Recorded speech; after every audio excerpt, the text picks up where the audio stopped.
It's great working with them because although I miss my family when I'm on the road during performances, it's like having another family being with them because we can share our problems together.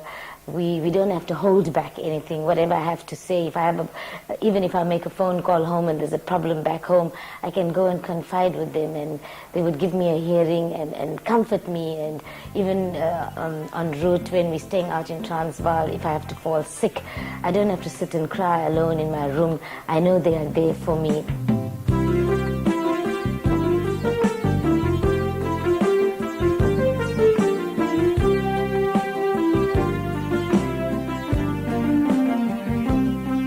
Essop Khan and Mahomed Alli have been theatre practitioners for over 30 years.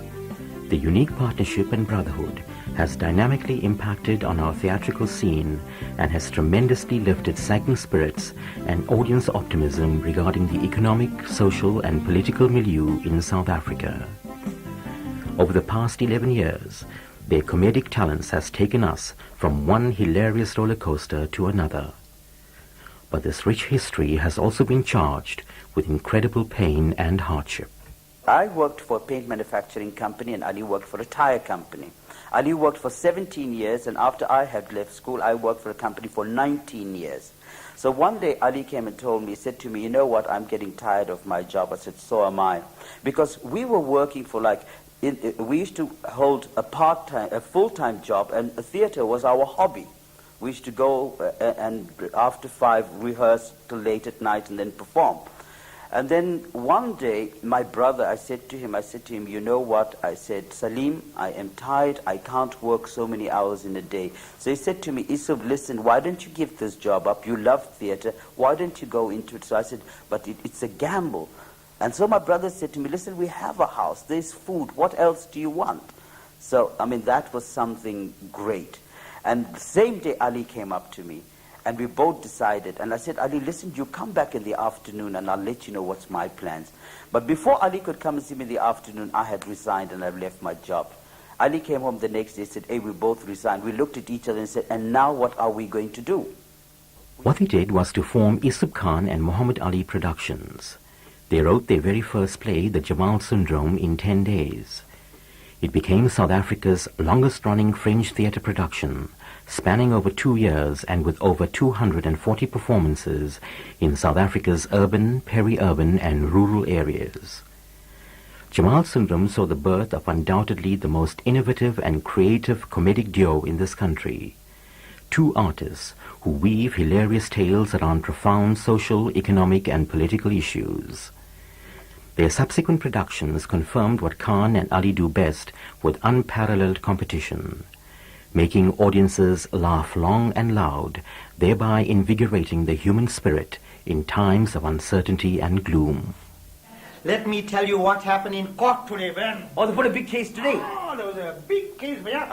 It has now set a legal precedent, Bhaiya. Oh. And I had to come to the rescue of my learned friends, Bhaiya. You went there, I went there. See, Bhaiya, there was a major case, right? Uh-huh. 2 advocates were fighting for the exclusive right for the use of the word chutney. Or are they fighting for chutney dance now? Neither could explain to the judge what is chutney, Bhaiya. Aye. You know, Bhaiya, his worship was compelled to call on me to come to his rescue, man. You went there. Yeah, despite my tight schedule, I knew if justice had to be done, it had to be tempered with mercy and compassion. Yeah, I entered the courtroom. Right? Yeah. The doors closed behind me. As soon as I entered, the public gallery, everyone stood up. His worship saw me, he stood up. Oh. The 2 advocates, they looked at each other like that. Why are they looking like that? You know these charos, where they want to see a good-looking charo coming up. That is true, very true. I told his worship, hey, calm down, sit. Told the public gallery, what you all standing for? You can't see the boss is sitting. Sit down. And then I waited for his worship to address me. But yeah, I told Begum you got a legal mind, man. Then what happened? What you know, happened? at that moment, where all the doors opened again, all the reporters came in rushing, man. Oh, they came? Yeah, there was that Dariwala Farooq Khan, the Shutterbug Puri Devji was there. Khalik Sharif from Radio Lotus was there. Yeah, ready to do a live broadcast on my court appearance, man. Aye. But the cherry on the top, you know the cherry? Who put the cherry? Who put the cherry? That Anand Singh. Acha. He walked inside and said, I am prepared to do the exclusive rights of this man's court appearance. Oh, you what? Yeah. You mean all of them was there? Yeah, he took the checkbook out, but yeah, the excitement was too much, man. Yeah. Then what happened? Then his worship addressed me. What he said? What he said? What He he said, said? Miniar Passing Show. I said, yes, sir. He said, Miniar Passing Show. Veer var wood, Sabona Dumalang, hee-haw, chutney. Are kare veer var he ho chutney. Hey, bhaiya. You see, in the court today, you must know 11 languages, bhaiya. Oh, and you know it. I know a whole lot. Oh, acha. See, what he's asking me if I can explain to him what is chutney. Acha. Then? I said, yes, sir, as your lordship pleases. Arey, what? Hey, bhaiya, I started my testimony. Hey, what you said, man? I said, your worship, in order to perform the chutney, the polished professional has to assume the correct stance. The feet must be flat on the ground. Oh, flat. Acha. Right foot must be 35 degrees angle east. Yes, that side. Left foot must be 65 degrees angle west. Oh, that side. And the right hand must be raised over the head with the fingers protruding through the clean air like a piece of mortar. Arey, wow. And the left hand must be placed ever so lightly on the hip. Acha. And when the body movement starts, Acha. must not be vulgar. No. But must exude finesse. Arey, don't mess your trousers in my house, Ray. Now with all the problems that we're experiencing, people don't smile at each other.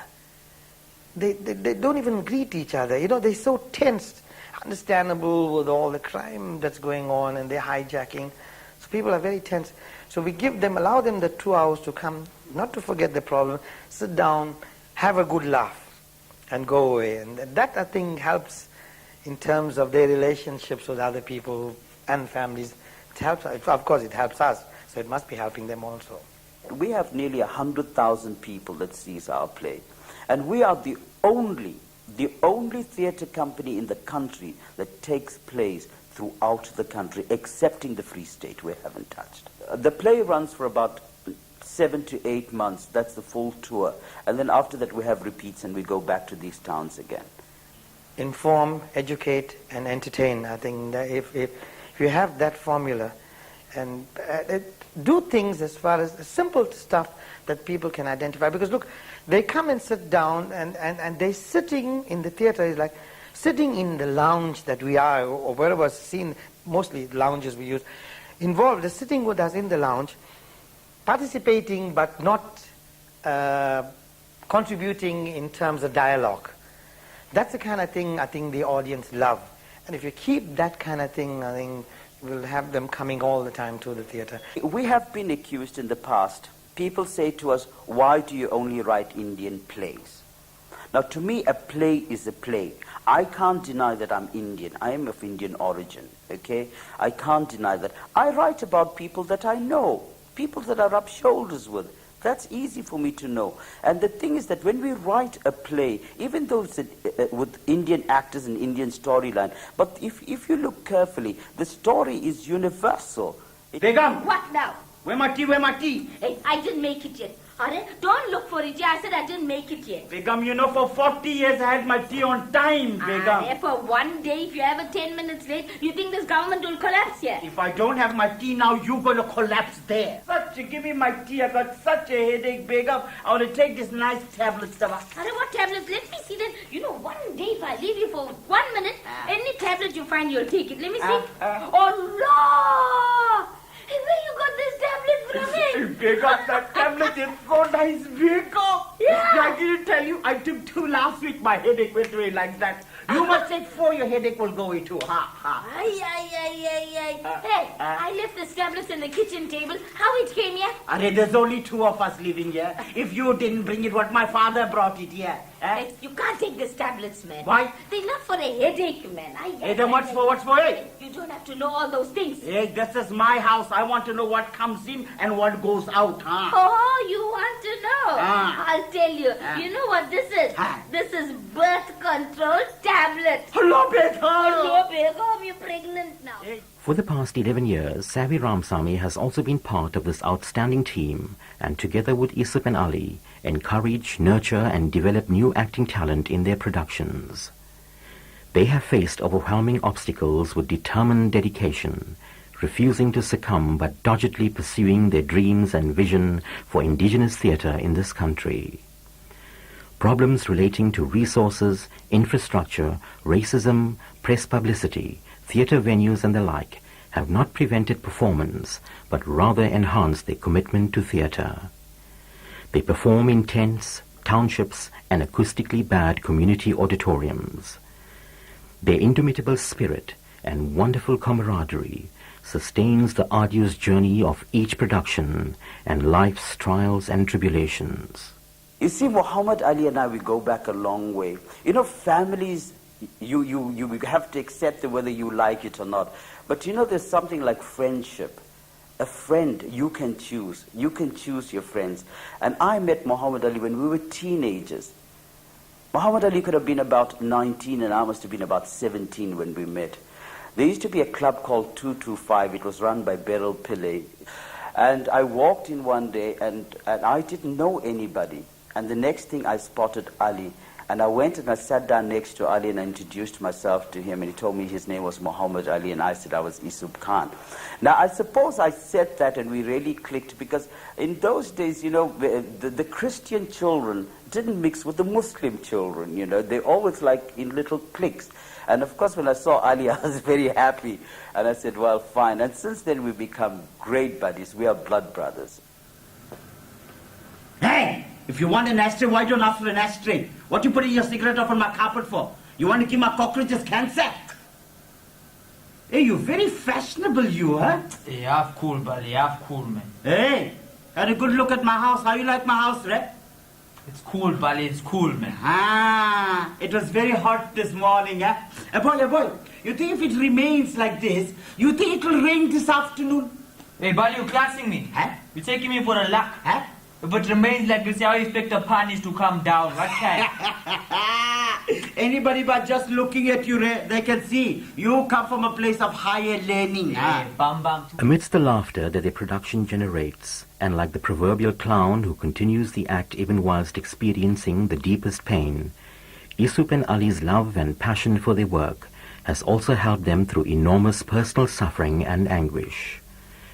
Their humanity can be seen in their generous contributions to people and organizations in need.